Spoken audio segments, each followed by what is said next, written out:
Praise the lord. సర్వాధికారియు సర్వయుగములలో సజీవుడును సర్వశక్తిమంతుడైన యేసుక్రీస్తు ప్రభుల వారి శుభనామములో మీరు అన్ని విషయములలో హెచ్చింపబడుదురు గాక. ఈ దినపు యేసయ్య జీవపు మాట. యాకోబు రాసిన పత్రిక 4వ అధ్యాయం 10వ వాక్యభాగం. మిమ్మును మీరు తగ్గించుకొనుడి, యేసయ్య సన్నిధిలో దీనులై కృప వెంబడి కృపను పొందుకొనుచు ఈ ఆత్మీయ యాత్రలో ఆయన కృపలో స్థిరులై నడిపించబడుచున్న నా దేవుని ప్రియులారా, మనమందరము ప్రభు దృష్టికి తగ్గించుకొనిన వారమై ఉండవలెను, అప్పుడు ఆయన మనలని హెచ్చించును అని లేఖనములు సెలవిచ్చుచున్న చక్కని మాట. ఏ విషయములలో కూడా మనము అతిశయపడకూడదు. గర్వపు మాటలు, గర్వపు ప్రవర్తన, గర్వపు హృదయం, గర్వపు ఆలోచనలు రానివ్వకూడదు. మనస్సులో కూడా గర్వము ఉండరాదు. అనేక మంది భక్తులలో కూడా తగ్గింపు లేక పతనమైపోయిరి, దేవునికి కృపకు దూరమైపోయారు, సింహాసనమును పోగొట్టుకున్నారు, అపవిత్ర ఆత్మలతో పీడించబడి ఉన్నారు, కుదరని రోగములతో వేధించబడిన వారు ఉన్నారు.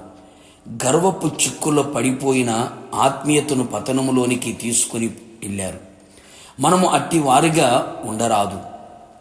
మనము ఆత్మీయంగా, శారీరకంగా, భౌతికంగా అన్ని విధాలుగా, అన్ని రంగములో, అన్ని వైపులా వర్ధిల్లుచున్నను, మంచి పేరు ఖ్యాతి పొందినను, ప్రజల మధ్యలో మంచి గౌరవము, మర్యాద, ప్రతిష్టత నిలిచి ఉన్నను, మనం ఏమాత్రము లేశమాత్రము కూడా గర్వించరాదు.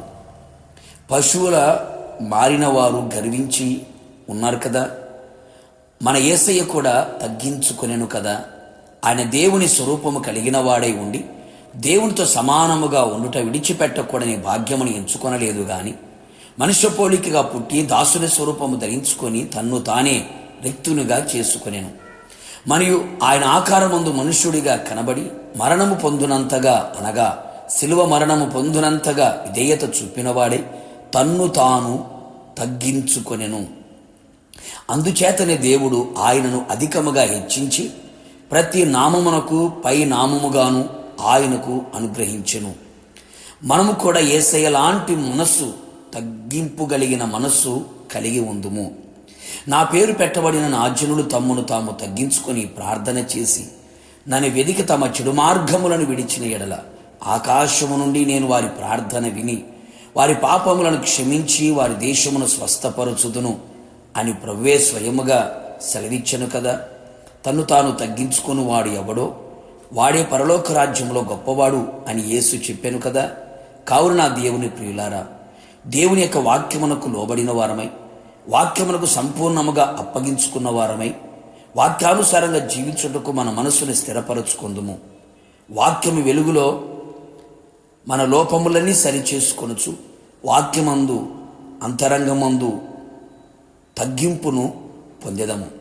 పరిశుద్ధాత్మ సహాయము పొందుకొని యేసు లాంటి తగ్గింపును పొందుకొని మహిమగల యేసు రాకడలో ఆయన ఎదుట నిలిచెదము.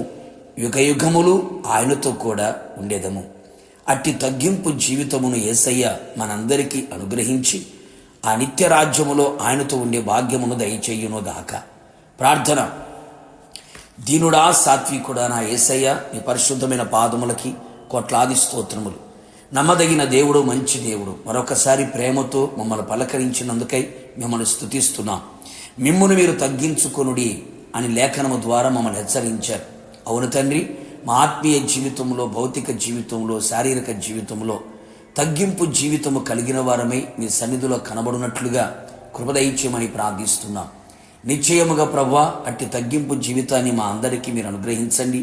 మీ ద్వారా ఇచ్చింపబడినట్లుగా, గొప్ప చేయబడినట్లుగా, ఘనపరచబడినట్లుగా, ఘనమైన కార్యములు పొందుకున్నట్లుగా మీరే కృప మెండుగా నిండుగా దయచేసి నిత్యరాజ్యమునకు మమ్మల్ని అందరినీ సిద్ధపరచమని మమ్మల్ని మీకు అప్పగించుకుంటూ పాదాల మట్టుకు తగ్గించుకుంటూ యేసు నామములో వినయముతో అడిగి పొందుకున్నాము తండ్రి, ఆమెన్. నిశ్చయముగా మీరును మీ కుటుంబ సభ్యులందరూ తగ్గించుకొని ఉందురుగాక, దేవుని చేత హెచ్చింపబడి గొప్పగా చేయబడుదురుగాక. God bless you.